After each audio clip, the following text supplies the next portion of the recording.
성경 말씀에 보면 말씀을 지키면 이라는 말씀이 굉장히 많이 나옵니다. 그리고 그 말씀을 지킬 때 주님께서 주시는 복이 또 굉장히 많이 성경 말씀에 많이 나와 있습니다.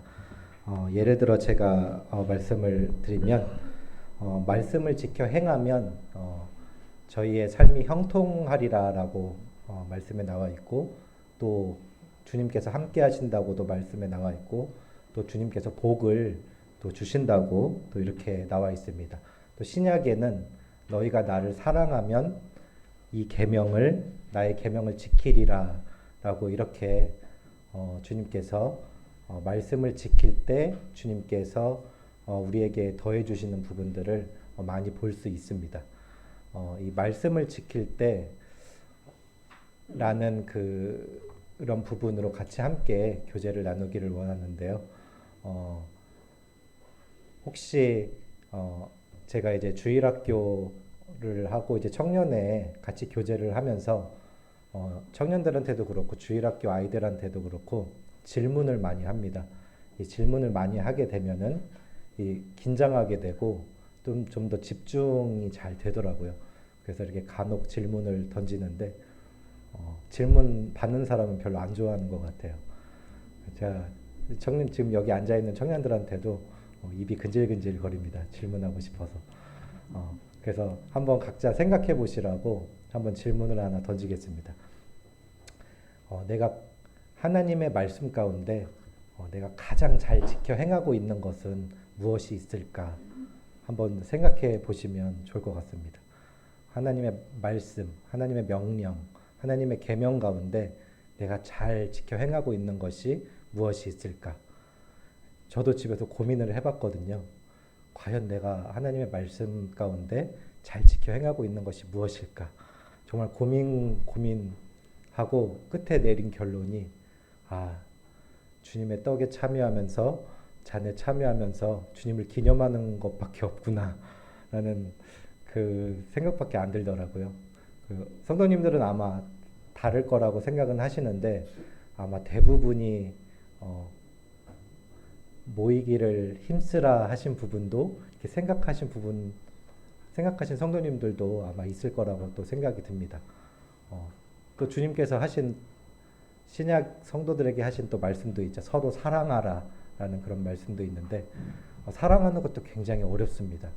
그리고 너희는 성령이 하나 되게 하신 것을 힘써 지키라 하신 그 말씀도 생각을 했는데 참 하나 되는 것도 무척이나 어렵더라고요.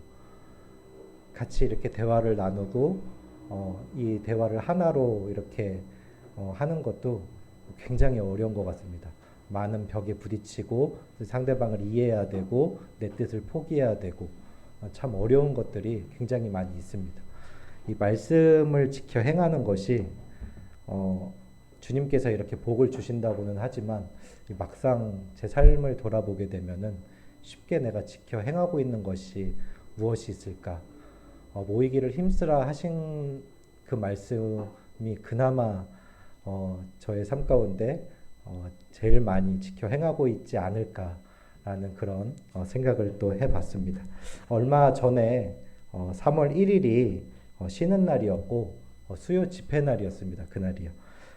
코로나가 요새 좀 많이 잠잠해졌죠. 이제 코로나에 걸린 사람들도 많이 적어지고 또 사망자도 많이 줄어들고요.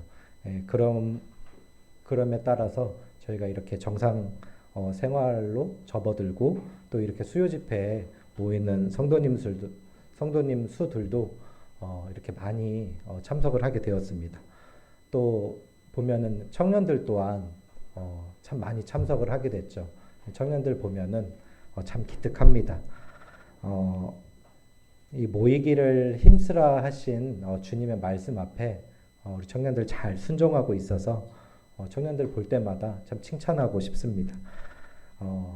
이 3월 1일은 쉬는 날이었고 수요 집회 날이었는데 그날 많이 오실 거라고 생각을 했는데 지금 딱 이 인원의 성도님 수밖에 안 와서 많이 아쉬웠습니다.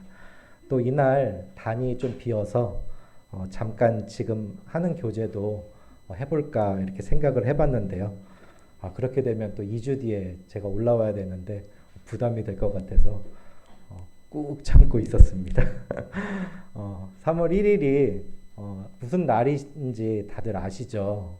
네, 네, 3.1절입니다. 근데 요새 학생들이 3.1절을 모른다고 합니다.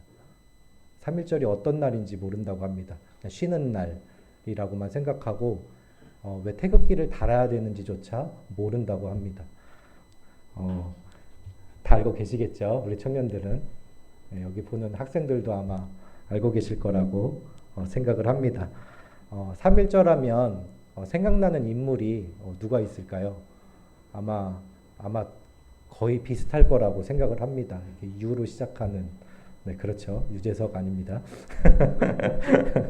네, 여러 독립운동을 펼치신 분들이 아마 생각나실 거라고 생각을 하고요. 인터넷 뉴스에서 읽었는데 어떤 학생은 이순신이라고 썼답니다. 근데 이것도 어느 정도 이해는 합니다. 그래도 외적을 물리쳤으니까요. 근데 세종대왕이라고 쓴 학생도 있다 그러더라고요. 라떼는이라는 단어가 있는데 저희 때는 이런 거는 기본 상식이었는데 요새는 그렇지 않나 봅니다. 그래도 우리 청년들은 아마 다들 유관순일 거라고 이렇게 생각을 아마 할 거라고 생각합니다. 3.1절은 아마 모두가 잘 알고 있듯이 독립운동을 했던 3.1운동 그리고 독립선언문을 발표하여서 세계 각국에 우리나라의 독립을 널리 알린 국경일로 정해서 지금까지 저희가 이렇게 공휴일로 쉬고 있습니다.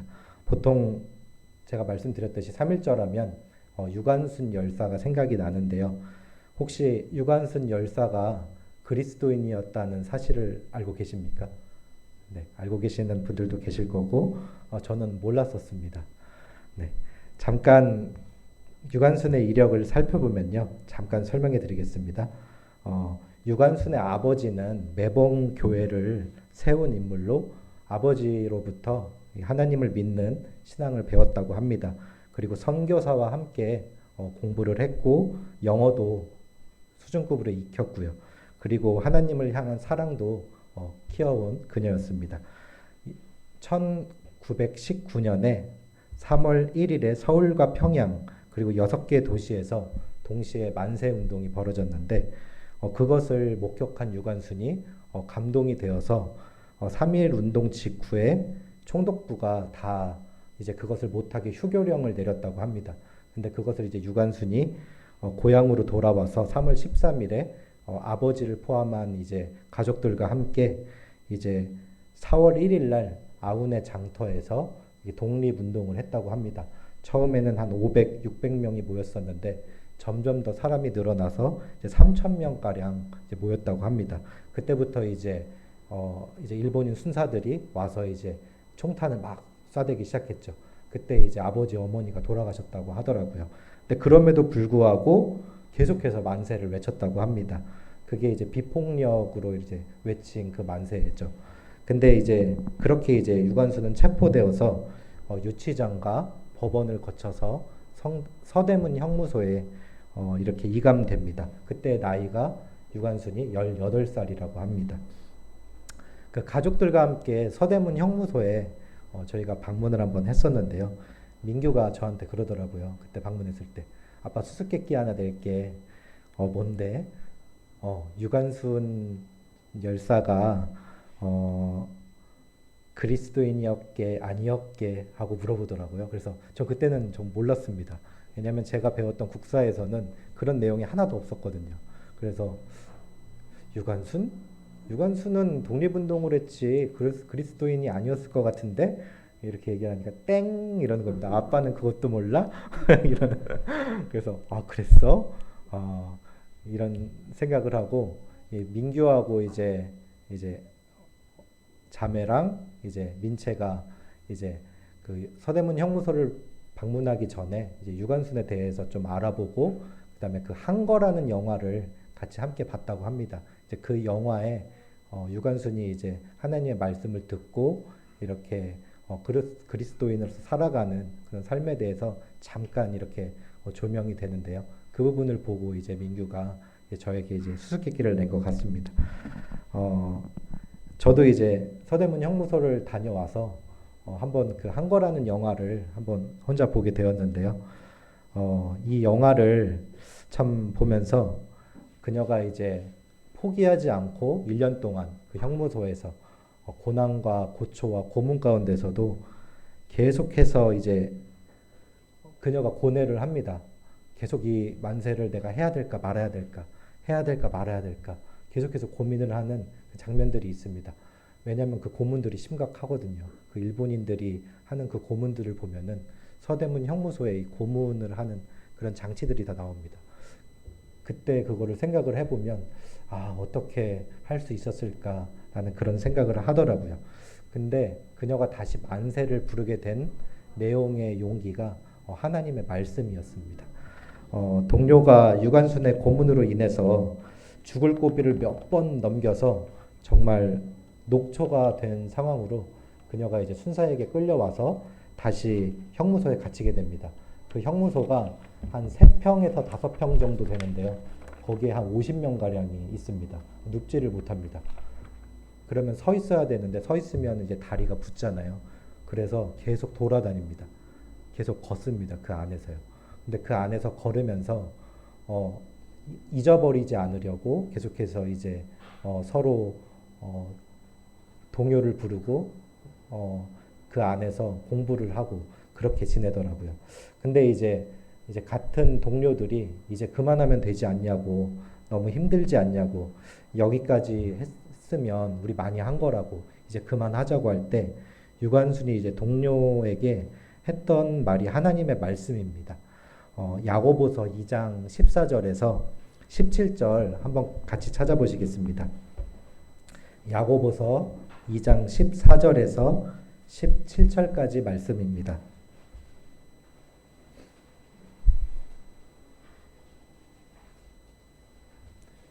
네, 다 찾으셨으면 같이 한번 읽어보도록 하겠습니다.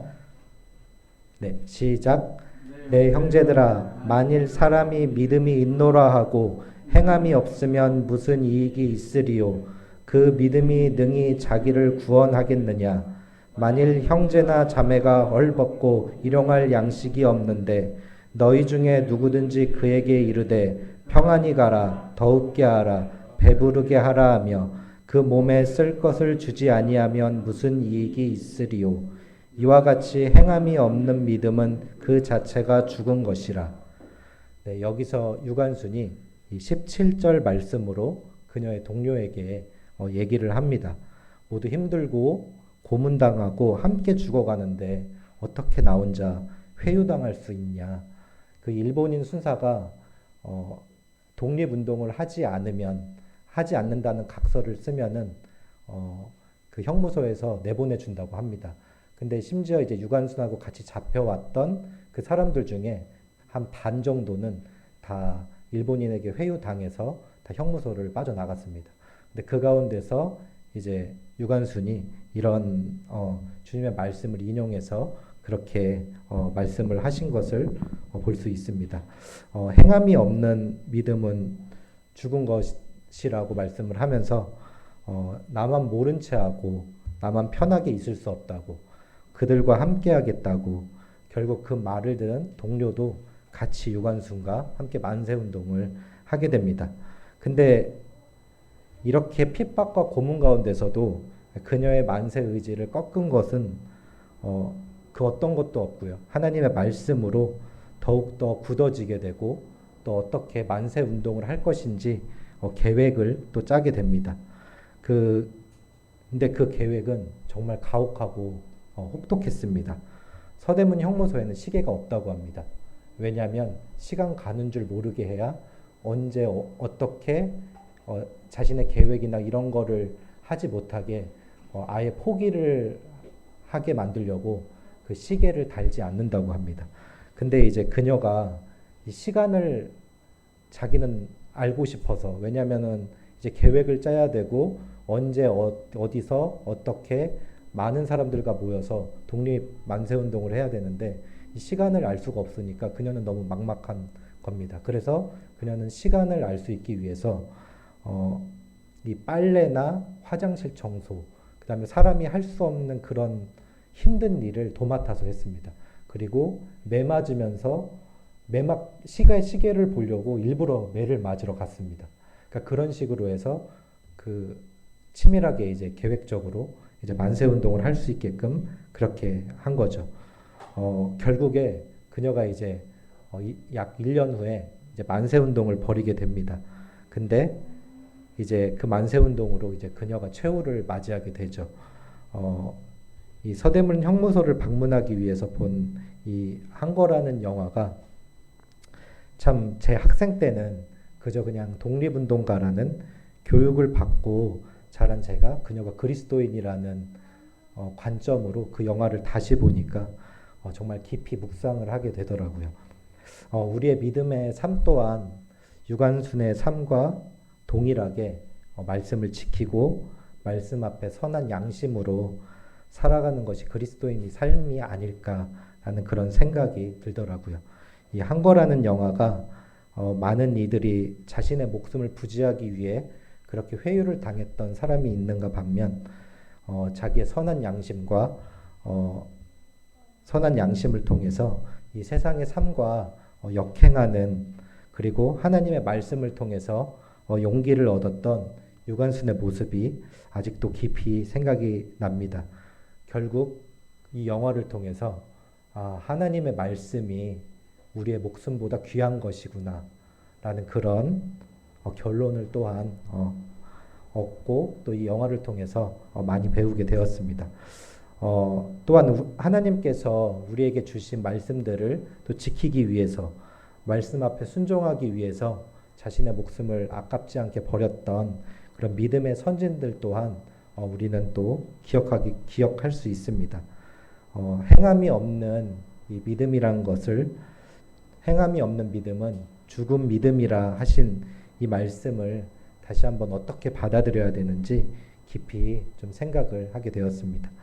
우리는 이 말씀을 보통 문맥에 따라서 어려운 성도가 있으면 그것을 행함으로 도우지 않고 말로만 하는 믿음은 죽은 것이라고 그렇게 분별을 하고 있는데요. 교과서에서는 그녀가 이제 나라를 지키기 위해서 독립운동을 했다고 그렇게 기록이 되어 있지만 그녀는 하나님이 주신 그 말씀 앞에 자신의 선한 양심을 따라 목숨을 다해 하나님의 말씀을 지킨 것이라고 그렇게 생각을 하게 됩니다.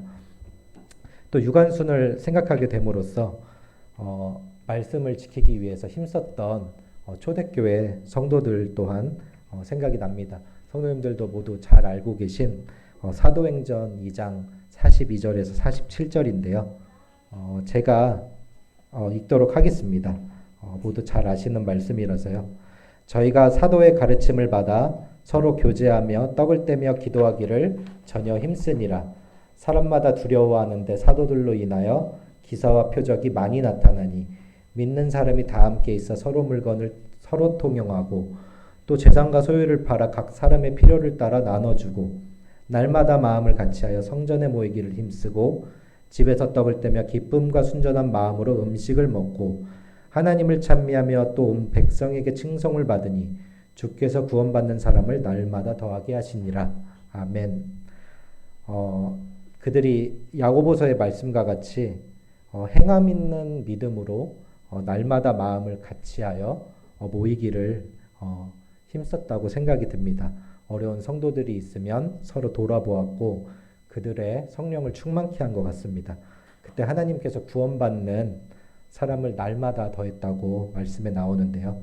그렇게 함께한 마음이었기에 그들이 핍박 가운데서도 또 어려움 가운데서도 믿음이 굳게 되고 더 신앙을 지키기 위해 힘쓰지 않았을까 생각을 합니다.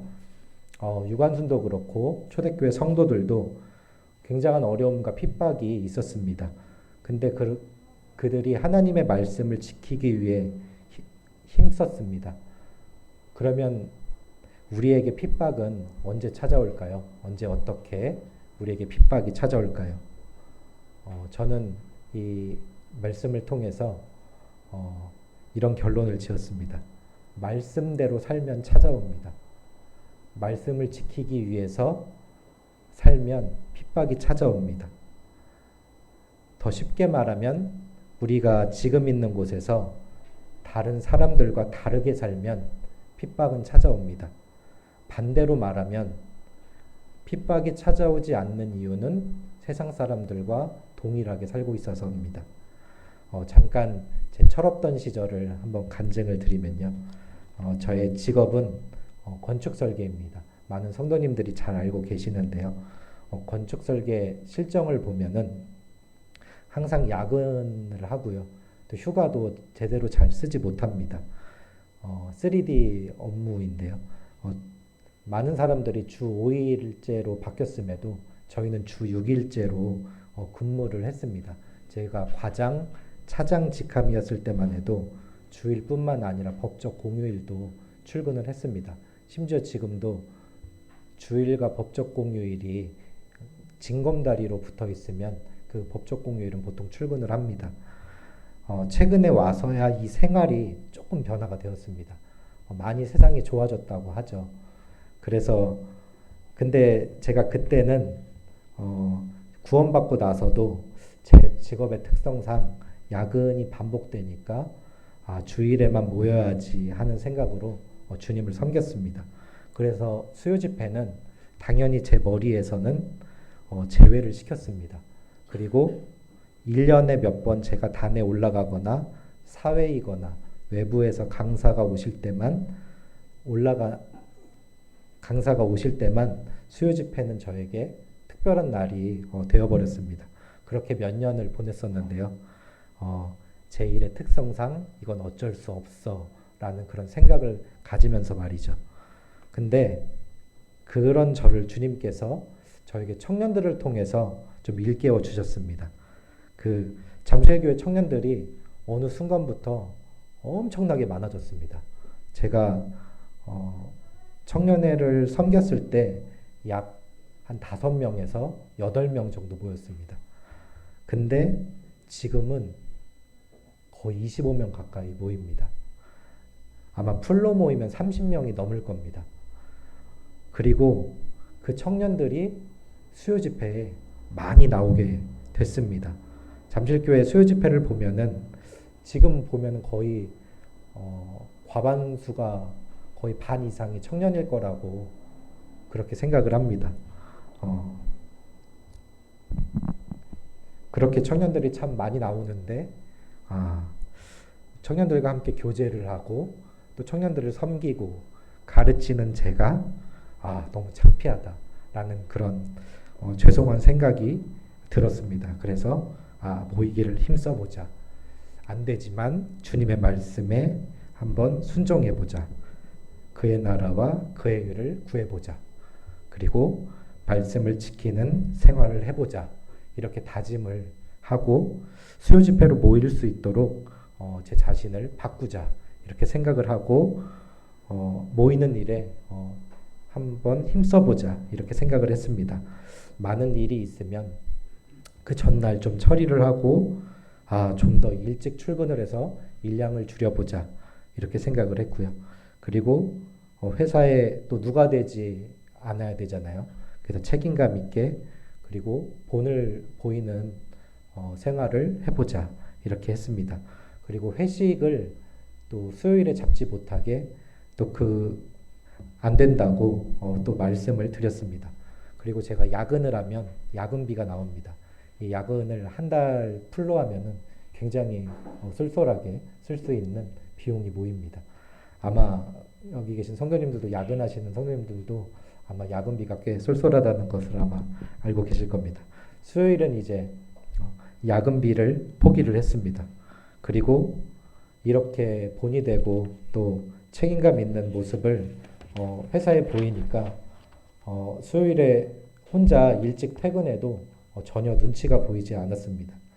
결국에 그동안의 이 회사 업무로 인한 이 수요 집회 불참은 제가 충분히 힘쓰면 할 수 있는 건데 혹시 나에게 피해가 갈까봐, 혹시 회사에 손해가 갈까봐 모이기를 힘쓰지 않았던 그런 이유라고 그렇게 생각이 들었습니다. 그렇게 청년들로 인해서 이제 모이기를 힘쓰고 있습니다. 왜냐하면 본이 되어야 또 제가 청년들에게 권면도 할 수 있으니까요.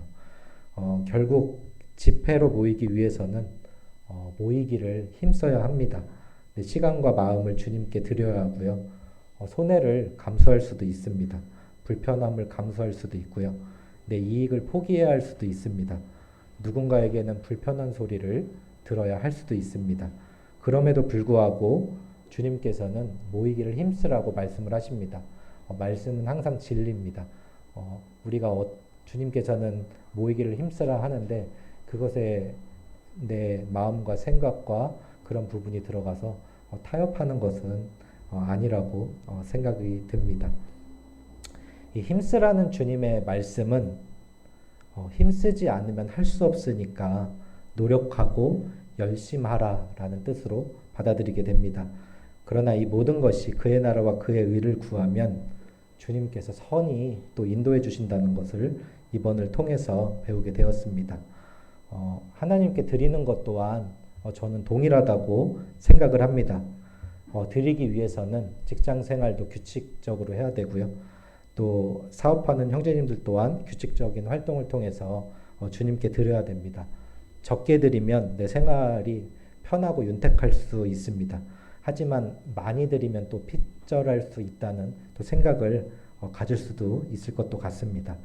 이 또한 주님께서는 우리가 마음에 원하는 대로 인색하지 않게 주님께서 하라고 말씀을 하셨습니다. 마가복음 12장에 보면은 주님께 두렙돈을 드렸던 여인이 나오게 됩니다. 이 여인이 나올 때 주님께서는 계속해서 그 방향을 집중하고 바라보시고 계십니다. 43절에 보면은 이 가난한 가부는 연복에 넣는 모든 사람보다 많이 나왔도다 라고 그렇게 말씀을 하십니다.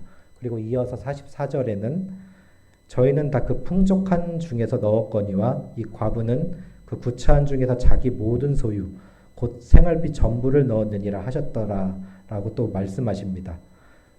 그 두렙돈을 냈던 여인이 내고 난 이후의 삶은 어땠을까요? 아마 성경에 나와 있지는 않지만 힘들었을 거라고도 생각을 합니다. 핍절했을 거라고도 생각이 들고요. 근데 그 배고픔과 그 불편함보다 주님께 드렸을 때 그녀의 만족감 그리고 평안함 또 주님께서 기뻐하실 것이라는 그녀의 그 기쁨이 컸을 것이라고 그렇게 또 생각을 합니다. 우리의 하나님께 드리는 삶 또한 우리에게 어려움과 불편함 그리고 핍박이 찾아올 수도 있습니다. 경건하고자 하는 자는 핍박을 당할 것이라고 주님께서 말씀 또한 하셨습니다. 우리의 신앙생활은 핍박을 마주하느냐 아니면 이 세상 사람들처럼 잘 먹고 잘 사느냐 이 두 갈래의 길이 있는 것 같습니다. 주일학교 찬양에 이런 찬양이 있는데요. 세상에는 두 길이 있네 넓은 길 좁은 길 넓은 길은 평탄하지만 그 길은 멸망의 길 어떤 길로 갈까 어떤 길로 갈까 좁은 길로 가면 예수님 만나리 이런 찬양 가사가 있는데요. 왠지 좁은 길 해주실 것 같았습니다. 네, 구원받은 우리의 삶은 평탄한 넓은 길이 아닙니다. 평탄하지 않고 좁고 험하고 좁은 길입니다. 하지만 그 길 끝에는 주님이 계시다고 그렇게 말씀을 해주고 계십니다. 우리는 보통 평안한 삶을 원합니다. 가족이 건강하고 잘 되고 아무 일도 없고 평탄하고 그런 삶을 가장 좋다고 그렇게 생각을 할 수 있습니다. 하지만 그것을 어떻게 생각을 해보면 그게 넓은 길이 아닐까도 생각을 합니다. 예수님을 믿고 내가 그 안에 들어왔다면 넓은 길이 아니라 좁은 길을 선택해야 하는 것 같습니다. 그것이 혹시나 내가 하고 싶은 것, 내가 이전부터 추구하는 방향이더라도 예수님을 섬기는 데 방해가 된다면 담대히 포기할 수 있어야 된다고 생각을 합니다. 주님을 바라보게 되면은 주님의 선택지는 항상 방향이 동일했습니다. 항상 주님은 십자가에 초점이 맞춰져 있으셨습니다. 그 길이 핍박이라고 할지라도 고통과 고난의 쓴 잔이라고 할지라도 주님은 그 잔을 내게서 옮기시옵소서, 하지만 내 원대로 마옵시고 아버지의 원대로 하겠나이다 하면서 그 고난의 쓴 잔을 주님께서는 선택하셨습니다. 우리 또한 선택지가 동일하지 않을까 그렇게 생각을 합니다. 유관순이 초대교회 성도들이 자신의 삶을 하나님의 말씀 앞에 자신의 생각을 포기하고 말씀 그대로 순수하게 지키며 행했던 것과 같이 우리 또한 내 삶의 방향이 그리고 초점이 말씀 앞에 내 자신의 생각과 내 마음과 내 자아를 포기하고 말씀 그대로 순수하게 지키시는, 유관순이 그랬듯 초대교회 성도들이 그랬듯 목숨보다 더 귀한 것이 말씀이라고 그렇게 생각하고 지키시는 잠실교회 성도님들이 되시기를 소망합니다. 네, 이상으로 마치도록 하겠습니다. 안녕하세요.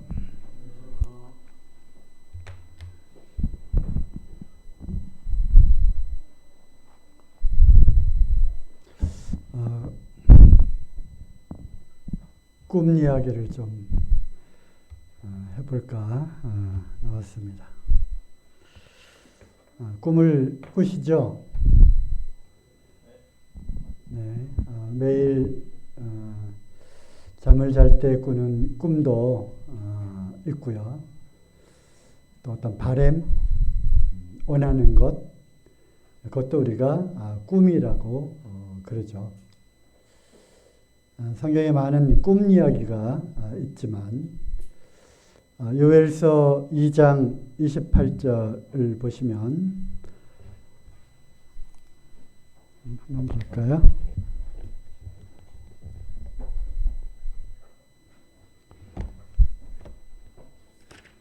호세아 요오오엘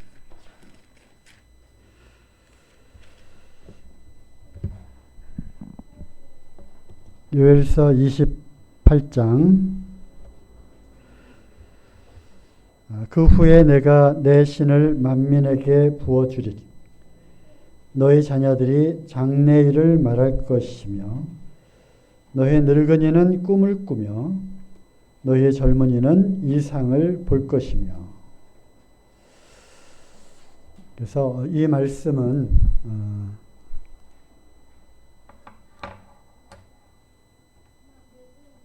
오순절날 모여있는 사도들과 제자들에게 성령이 임하셨을 때 베드로가 성령에 충만하여서 바로 이 요엘서에 있는 이 말씀을 인용해서 너희가 보고 듣는 이것이 우리가 술 취한 것이 아니라 요엘을 통해서 하나님이 예언한 것처럼 우리에게 하나님의 영이 임했다. 그리고 이제 이 하나님의 비전, 하나님의 꿈, 하나님의 예언과 그 이상이 실현될 거라고 하는, 하나님의 성령으로 말미암아 그렇게 될 거라고 하는 요엘서의 예언이 이와 같이 성취가 된 것이다. 그렇게 또 인용을 했습니다. 어쨌든 하나님의 영이 충만하게 되면 늙은이들은 꿈을 꾸고 젊은이들은 비전, 이상을 보게 될 거라고 말씀을 하십니다. 그래서 예전에 제가 젊었을 때 품었던 또 생각했었던 비전, 그리고 지금은 이제 나이가 들어서 그 비전이 하나의 꿈을 꾸는 것처럼 꿈처럼 되어가고 있는 그런 이야기를 좀 나눌까 생각을 합니다. 여러분들은 주님 안에서 어떤 비전과 어떤 꿈을 갖고 계십니까? 때로는 우리 자신의 어떤 미래에 대해서 또 그것이 주님과 복음을 위한 꿈인지 아니면 자기 자신을 위한 어떤 소원이 있으신지 또 가족들이나 자녀들이나 또는 교회에 대해서 교회가 앞으로 이렇게 되었으면 좋겠다라고 하는 꿈, 비전 그런 것들이 있잖아요. 없으십니까? 네. 저는 이제 오래전에 이런 생각, 이런 꿈, 또 주로 저는 연구실에 혼자 있는 시간들이 또 많이 있었고, 또 이제 장거리 또 출퇴근을 또 하다 보면 혼자서 이 생각 저 생각 할 때가 참 많이 있습니다. 그러다 보면 이 생각 저 생각 속에는 어떤 공상, 상상, 그리고 이것이 주님 안에서 어떤 꿈이었으면 좋겠다, 비전이 되었으면 좋겠다라고 한 그런 수많은 것들 중에 몇 가지를 오늘 좀 두런두런 이야기를 좀 해볼까 생각을 합니다. 옛날에 대전에, 제가 대전 사람이잖아요. 대전 대덕교회에 복음 집회가 있어서 이제 김종만 선생님 따라서 또 전도 집회에 같이 따라갔었고, 거기서 낮에 이제 대전에 대전 엑스포가 있었어요. 그래서 거기를 이제 구경을 또 시켜주고 하셔서 이제 또 구경도 하고, 그 당시에는 그 당시에 최고의 테크노, 최고의 어떤 기술, 요즘 우리 말로 하면 IT 기술 그런 거죠.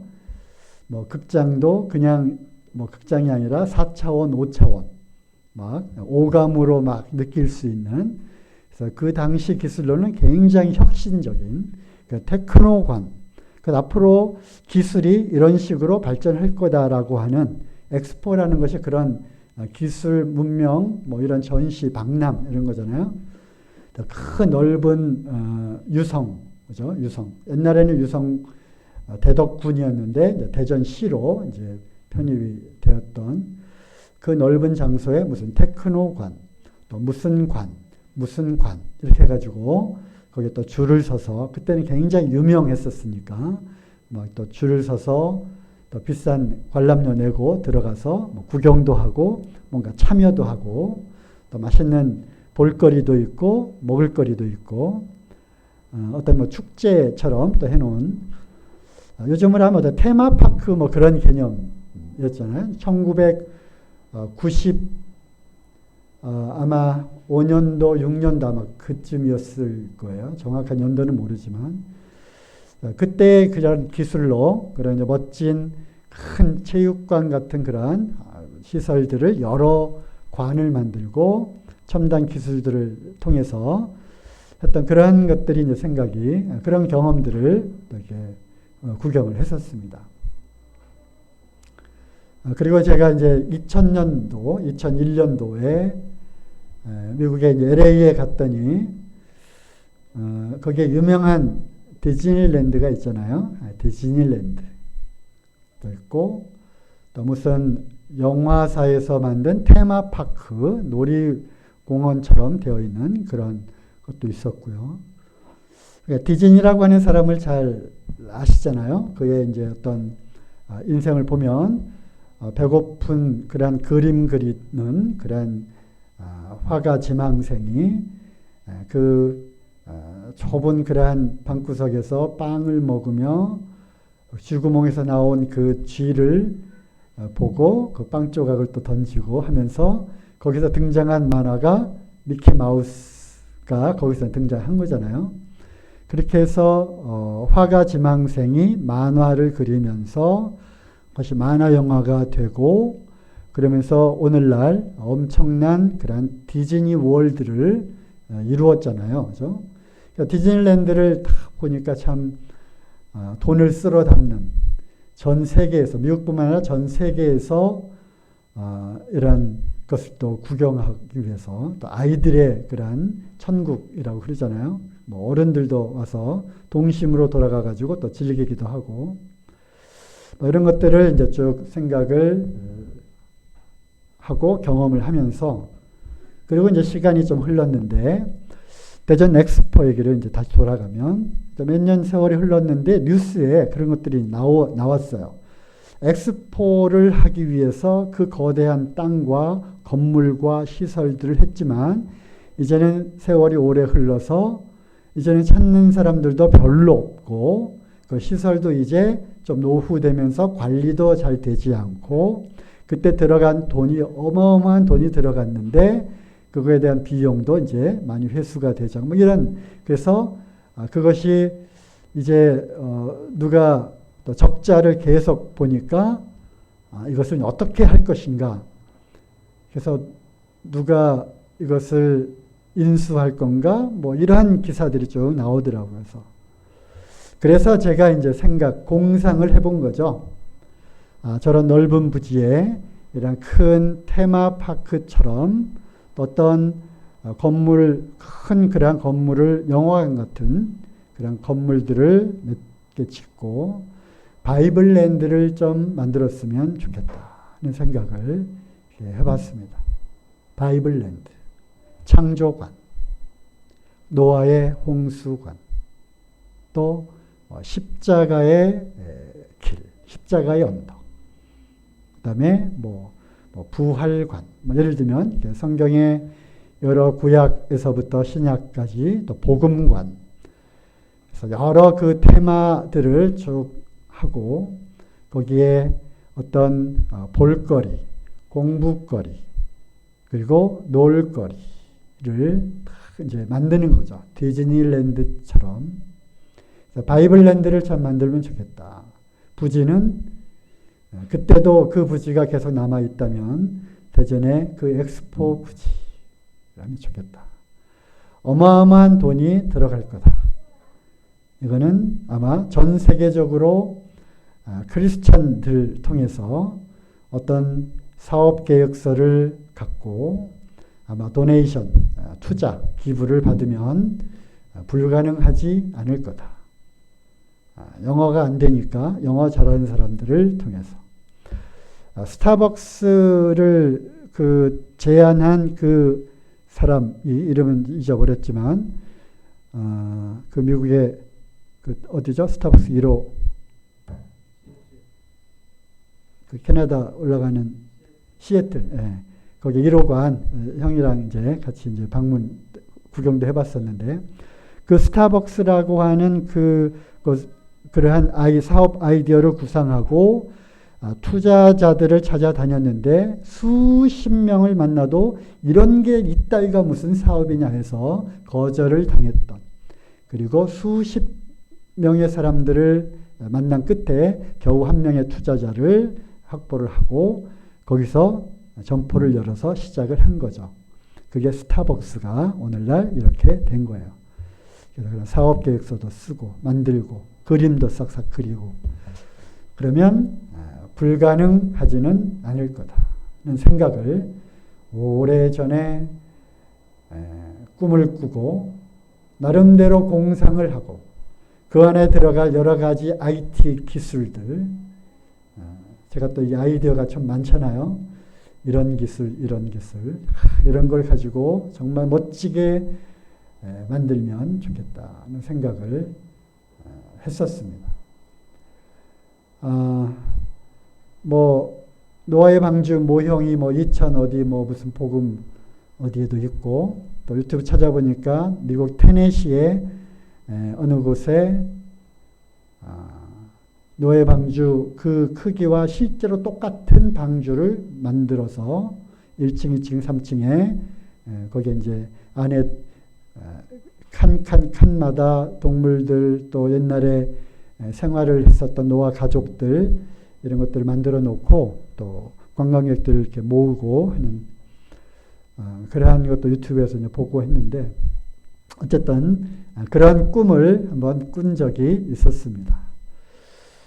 이제 언젠가 누군가 이 이야기를 들은 사람들이 혹시나 있게 된다면 바이블랜드를 꿈을 꾸고 그런 것들을 좀 만들면 좋겠다.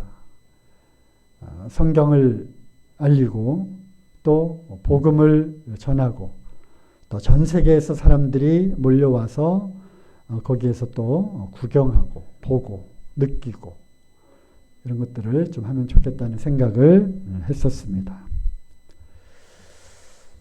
두 번째 꿈은요. 옛날에 빌라델피아 찬양단 사역을 이제 했었을 때입니다. 우리 김기훈 형제님도 그때 찬양단 멤버로 같이 이제 활동을 했었는데 1995년 9월 달에 빌라델피아 찬양단이 이제 시작을 했습니다. 함께 뒤에서 돕고 동역을 하고 그리고 찬양 집회를 하고 그리고 찬양 캠프를 여름 겨울 이렇게 1년에 2차례씩 캠프를 했습니다. 학생들 대상이었죠. 그리고 생각해 보시면 1996년, 1997년, 1998년 지금으로부터 오래 전이잖아요. 그때 아주 파격적인 그러한 프로그램, 그러한 내용의 캠프를 하면서 정말 참 재미있게 그리고 그때 생각은 우리 모임에도 한국 모임에도 이러한 크리스천 문화 활동과 정말 교회에 오면 진부하고 지루하고 재미없고 한 그것이 아니다. 우리 청소년들은 그러하잖아요. 그죠? 어른들 예배회, 어른들 집회회, 방석 깔고 거기에 무릎 꿇고 그냥 찍소리 못하고 참 재미없는 어떻게 보면. 그래서 교회는 즐거운 것이다. 왜냐하면 예수 그리스도의 이름 그 안에는 하나님 우편에 기쁨이 있고 그 앞에 즐거움이 있다고 시편 16편에 분명히 말씀하셨거든요. 그러니까 즐거움이 있다. 기쁨이 있다. 그래서 여러 가지 다양한 문화 콘텐츠들을 우리가 만들어서 알리고 보급하자. 그것이 우리 비록 찬양 콘서트를 하고 찬양 캠프를 하지만 그 안에 크리스찬 문화 활동이 또 한 꼭지로 이렇게 캠프를 했었습니다. 다양한 프로그램들을 그때 선을 보였어요. 그리고 그 뒤를 이어서 여러 다양한 무슨 비전 캠프니 DBC 캠프니 이런 것들이 청소년 캠프들이 모임에서 이제 하나씩 둘씩 등장을 하게 되면서 많은 그런 아이디어들을 이제 또 이렇게 활용을 하더라고요. 우리 옛날에 철로 역정도 하고 그 다음에 토크쇼도 하고 그 다음에 연극도 하고 또 콘서트, 뮤지컬 이런 것들도 이제 많이 이제 했고요. 어쨌든 그러면서 이제 캠프를 했는데 옛날에는 캠프를 청소년 수련원을 많이 빌렸어요. 그 당시에 학생 활동 중에 그런 이제 수련회 이런 활동들이 학교에서 많이 진행이 됐거든요. 그래서 청소년 수련원들이 막 많이 생겼어요. 그래서 청소년 수련원을 빌려가지고 이제 캠프를 했는데 캠프비가 비싸잖아요. 지금도 이제 많이 비싸지만 3박 4일 캠프를 하면 그 당시에도 적어도 이제 한 7만 원, 8만 원 거의 대부분 또 식대로 많이 들어가고 그런데 거기에 찾아오는 학생들에게 그 비용을 다 받을 수가 없었어요.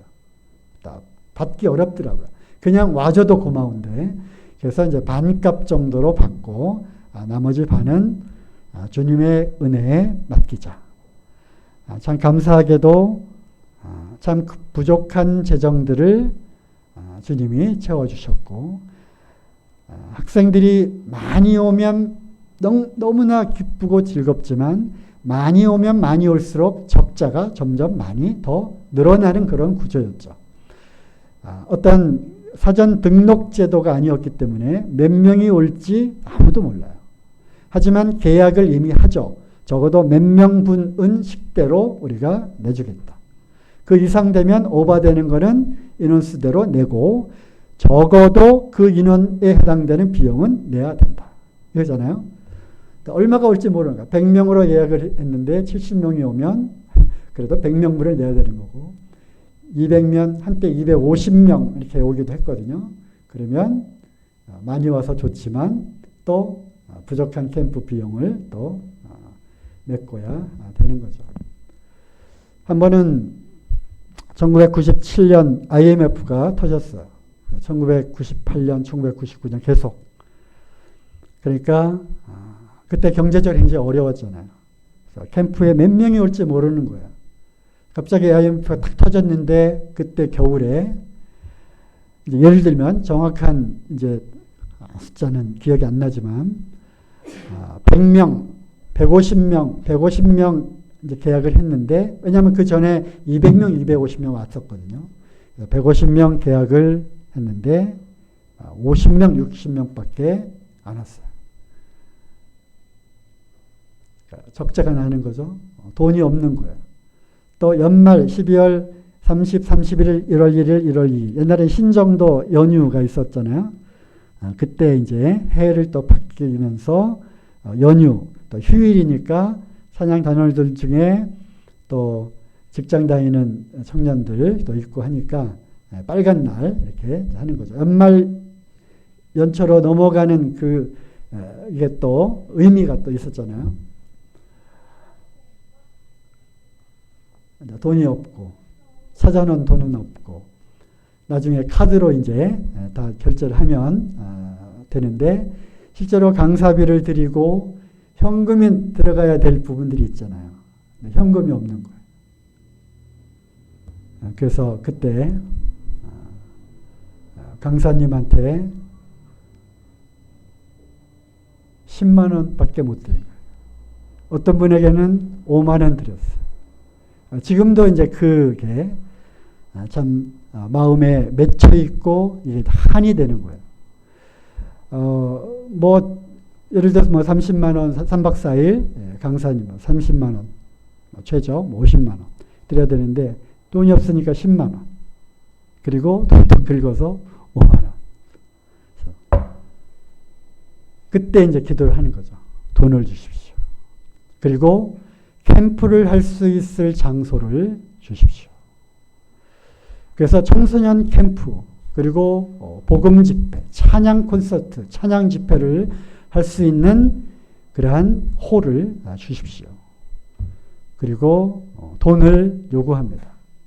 주님 40억이면 되겠습니다. 40억 주십시오. 그리고 기도를 하게 됩니다. 기도를 하다가 이게 과연 이루어질까 중단하기도 하고 그러면서 문득 이런 생각이 들었어요. 참 이게 이루어질까? 우리가 그런 생각 하잖아요. 돈이 어디서 뚝 떨어졌으면 좋겠다. 로또에 당첨되면 좋겠다. 정말 돈 뭉치가 떨어지면 이거 가지고 정말 필요한 일, 그죠? 우리가 필요한 일은 뭐예요? 주님을 위해서, 복음을 위해서 하고 싶은 일이 참 많잖아요. 40억 주십시오. 했는데 세월이 흘러가면서 때로는 이 기도가 잊혀지기도 했고요. 또 찬양단 사역을 제가 이제 그만 두기도 했고 그러다가 이제 시편 81편 보시죠. 시편 81편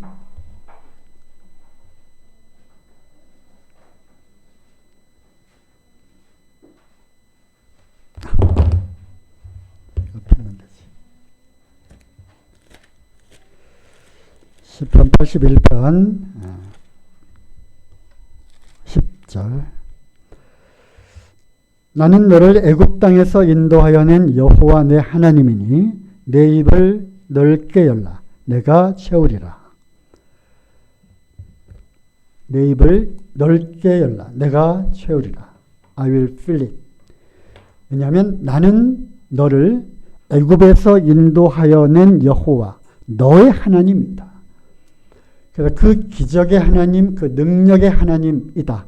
그러니까 너는 입을 크게 열면 내가 채워주겠다. 약속을 붙잡은 거예요. 그리고 입을 더 넓게 열었습니다. 40억이 뭡니까? 이왕이면 4천억 주십시오. 그리고 제 기도 수첩에 4천억 주십시오가 아직도 남아있습니다. 4천억 주십시오. 이루어질까요? 그래서 모르겠어요. 언젠가는 꿈은 이루어진다 하잖아요. 4천억 주십시오. 그리고 이제 4천억 주면 뭐 할 건데 세 번째 꿈이 있어요. 그래서 제가 센터를 이제 짓기를 원하는데 이름도 다 지어놨어요. 리디아한 가스펠 홀, 리디아한 복음의 전당. 그래서 큰 그 안에 홀 예배당 500명 규모, 또 조금 더 열면 200명 추가 700명 규모 홀. 그렇죠? 전시장도 있고 또 소형 세미나실, 중형 세미나실, 여러 개의 그룹 교제실들, 그죠? 뭐 지하에 식당도 있고 주차장도 있고 위에 사무실도 있고 오피스텔도 있고 주거용 오피스텔, 또 사무실들, 여러 선교 기관들, 단체들 들어오고, 그리고 일꾼들을 위해서, 또 선교사들을 위해서, 또 주거용 그러한 또 집들 짓고, 위에는 카페도 있고 레스토랑도 있고, 그리고 일꾼들을 돕고 선교사들을 돕고 그들의 가족들을 돕고 자녀들을 돕고 하는 좀 이런 일을 하고 싶다. 버킷리스트 아시죠? 네, 죽기 전에 꼭 하고 싶은 일들, 버킷리스트 쭉 쓰잖아요. 거기에 1순위이자 어떻게 보면 거의 유일한, 이것이 너무 크니까 4천억 주시면 리디아한 가스펠 홀을 짓겠습니다. 그리고 키즈룸도 만들고, 우리 학생들, 청소년들을 위한 또 실내 체육관도 만들고, 정원도 만들고, 또 지친 일꾼들, 선교사들 위해서 또 쉬었다 갈 수 있는 그런 게스트하우스들도 만들고. 그래서 이것이 이루어질까? 그래서 주님이 이루어 주실 것을 제가 믿습니다. 요한복음